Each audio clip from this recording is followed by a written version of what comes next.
Hi, Jarrell here. Welcome. Thanks for joining me. And I wanted to discuss something that we sort of briefly mentioned on Twitter. Our first Silver Falls game that we were working on before Three Down Stars was actually a Wii U exclusive. We were actually working on this a couple of years ago, and our goal with that was to create a game that was so exclusive to the Wii U there was no way it could possibly work on any other console. And what we came up with and this game actually made it to about 40 to 50% through development, and we got a lot of it done. And we were looking at it, and I had sort of made the decision that I would rather spend our time on a game that people could spend more time with and have more fun with.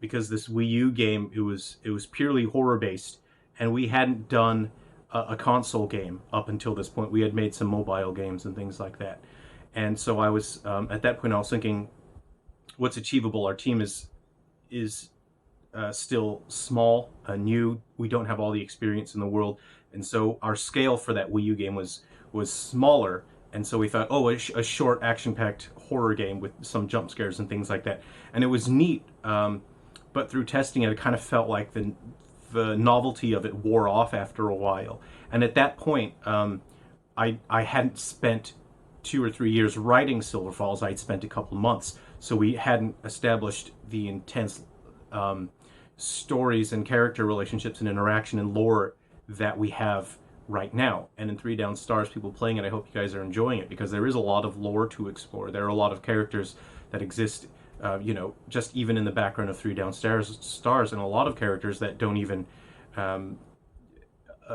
make an appearance or a mention in Three Down Stars, yet they exist in the world, and you can sort of get hints of their existence through the relationships of other characters and things like that. That didn't exist when we were working on the Wii U game, but we have that lore now, and it's all written out, and it's sort of sitting in our documents. So when we are planning and working on Silver Falls games, we sort of look at what we've written and we say, oh yeah, okay, well this is an interesting bit for this character, this is an interesting bit for this character, we'll include that. And oftentimes the stories of those characters and their lives and the sort of things that they deal with in their life become part of the mechanics of the game, and they become part of what make the game interesting. So with the Wii U game, how it works is, I can't actually show it to you for non-disclosure agreements, things like that, but you have the gamepad, and how the gamepad worked is we had created an entire operating system called the Mercury TechPad, and the gamepad functions as sort of a smartphone or a tablet, so it has its own interface. And you have the Wiimote, and you point the Wiimote at the screen and you aim a flashlight around and you use the buttons to navigate your character. So it's in the first person perspective. So you're looking at your big TV screen or whatever, you're pushing the buttons to walk around, you're aiming, and you're in a forest at night, totally pitch black, and all you have is your flashlight and you have your tech pad. And what happens in this Silver Falls Wii U game is there's something that's following you out in the forest, and every once in a while you'll catch a glimpse of it, and it'll be standing behind a tree watching you, or behind some bushes watching you. And if it approaches you and grabs you, it messes you up. And if it grabs you too many times, it's game over. It's a little bit of a jump scare sort of thing. And the only way to stop it, the flashlight does not stop that from happening. What you have to do is use your gamepad. You have to open the camera app on the gamepad, and then you have to aim it up, and you have to look at the creature, and you try and get a photo of it. And if it realizes you're trying to take a photo of it, it'll disappear for a little while because it doesn't want to get captured. So what you're actually doing is you're holding this and you're sort of looking at the screen on here and looking at the screen in the environment, and you can see what's happening on here as if it's a smartphone with a camera. And you hold this, and you got the flashlight, so you've got to try and get the flashlight on there. And then you can also turn a flashlight on your tech pad in the game, but that drains the battery. If your flashlight battery runs out, then you can use the battery. You can turn the battery on your tech pad, but the problem is that'll drain the battery even faster on that. There was some communication with another character that occurred through the gamepad, and you could actually learn more about the character that you're playing as and the characters in the world by sort of you don't even have to play the game itself. You can set the flashlight down, and there are some mini games that are programmed into the tech pad as you would have on a smartphone, and you can sort of just read through text messages and things like that. But in the lore of Silver Falls, there are certain places where the vast majority of Silver Falls, it's very difficult to get reception, and electronic devices don't necessarily work there. So you won't actually have reception in game, so you won't be able to call for help and things like that.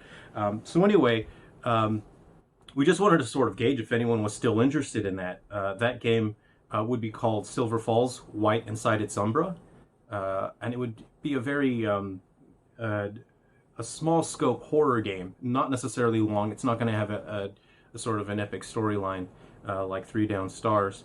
But if people were interested in that, we're going to be close to wrapping up Silver Falls Undertaker's production pretty soon, and we were going to go straight into Lucid Nightmare after Undertaker's. But if there is interest, we're doing a sort of a feasibility study right now to see what we can do about the Wii U game. If there is interest, if people think the idea that I've discussed is interesting and exciting, and they think, oh wow, that might be a fun game, then please let us know. If you think it's not that exciting or interesting, please let us know, because we are focused on the schedule that we set up for this year, and we really want to get games out to people. And because the games do connect and they unlock content in each other, we want to get the games out pretty quickly so that people can experience the excitement of watching these games connect. But we actually have code in Three Down Stars and the other games to connect to the Wii U game just in case. So the connectivity is there.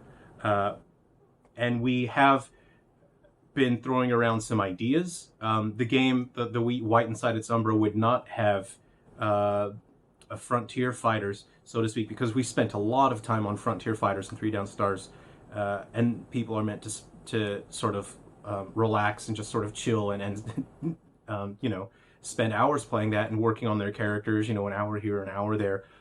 We didn't necessarily have something like that planned for White Inside Its Umbra, but we sort of had the lead character, the protagonist that you're playing as in White Inside Its Umbra, raises horses, helps her uncle raise horses, and so there was going to be, instead of Frontier Fighters, there would be a mode where you raise horses, and it's sort of like a pet simulator, and you have to sort of build up relationships with the horses and level them up and boost their stats and train them with mini games to increase their stats and things like that.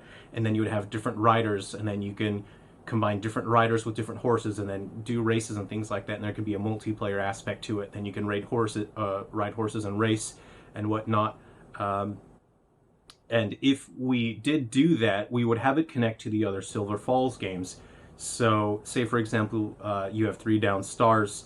If you connected Three Down Stars to White Inside Its Umbra, it would add Holt, Annalise, and Moss as horse riders that you can ride in the game itself. And so there'd be the racing mode, and then there would also be sort of a battle mode as well.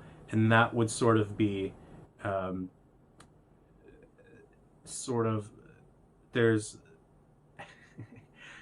there's enemies, you know, rabid animals and whatnot that attack sort of the ranch where these horses are being raised, and the rider that you have selected has their own signature sort of, you know, projectile weapon, and you're riding your horse, and it becomes a little bit of a top-down action. You're riding your horse, and you're sort of avoiding getting hit by enemies while you're shooting enemies down, and then it's sort of wave-based and things like that. And then that would make it a little more interesting when you connect to other games, because when you do bring in other characters, they have different weapons, and the playable characters have slightly different stats and things like that. And that's something that you could spend a little bit more time, other than, because on the story mode in this, you probably play through it once or twice and you get everything you can out of it. And we didn't want to spend too much time producing a game that you play once or twice and that's it. And that's why we moved from the Wii U game to Three Down Stars. But now that we have more lore established and we can cram in a lot more story, a lot more character interaction, more lore into this, we wouldn't say no to finishing this game. And if people think that raising horses and then taking characters out of survival horror games and having them ride horses, one in a fun racing mode, and then two in sort of a action fighting mode where enemies attack and you're riding a horse and fighting off enemies, let us know. But it is a console that is getting on in its years, and if people aren't interested in that, at least we shared the idea with you. But this is a concept that we absolutely would not be able to execute on other platforms, because the game was so focused around using the features of this gamepad in conjunction with the using this Wiimote as a flashlight. So anyway, that's it for today. Thanks for joining me, and let us know what you think. Join us on Facebook and Twitter, and leave comments. And if you are enjoying 3 Down Stars so far, thank you very much. I really do appreciate that. And if you want to, help support our studio and help us create more games, then all you've got to do is just enjoy our games. And if you know other gamers out there that you think they would enjoy it, tell them about the game, and tell them what you think of it and how you're enjoying it. Anyway, thank you very much, and we'll see you in Silver Falls.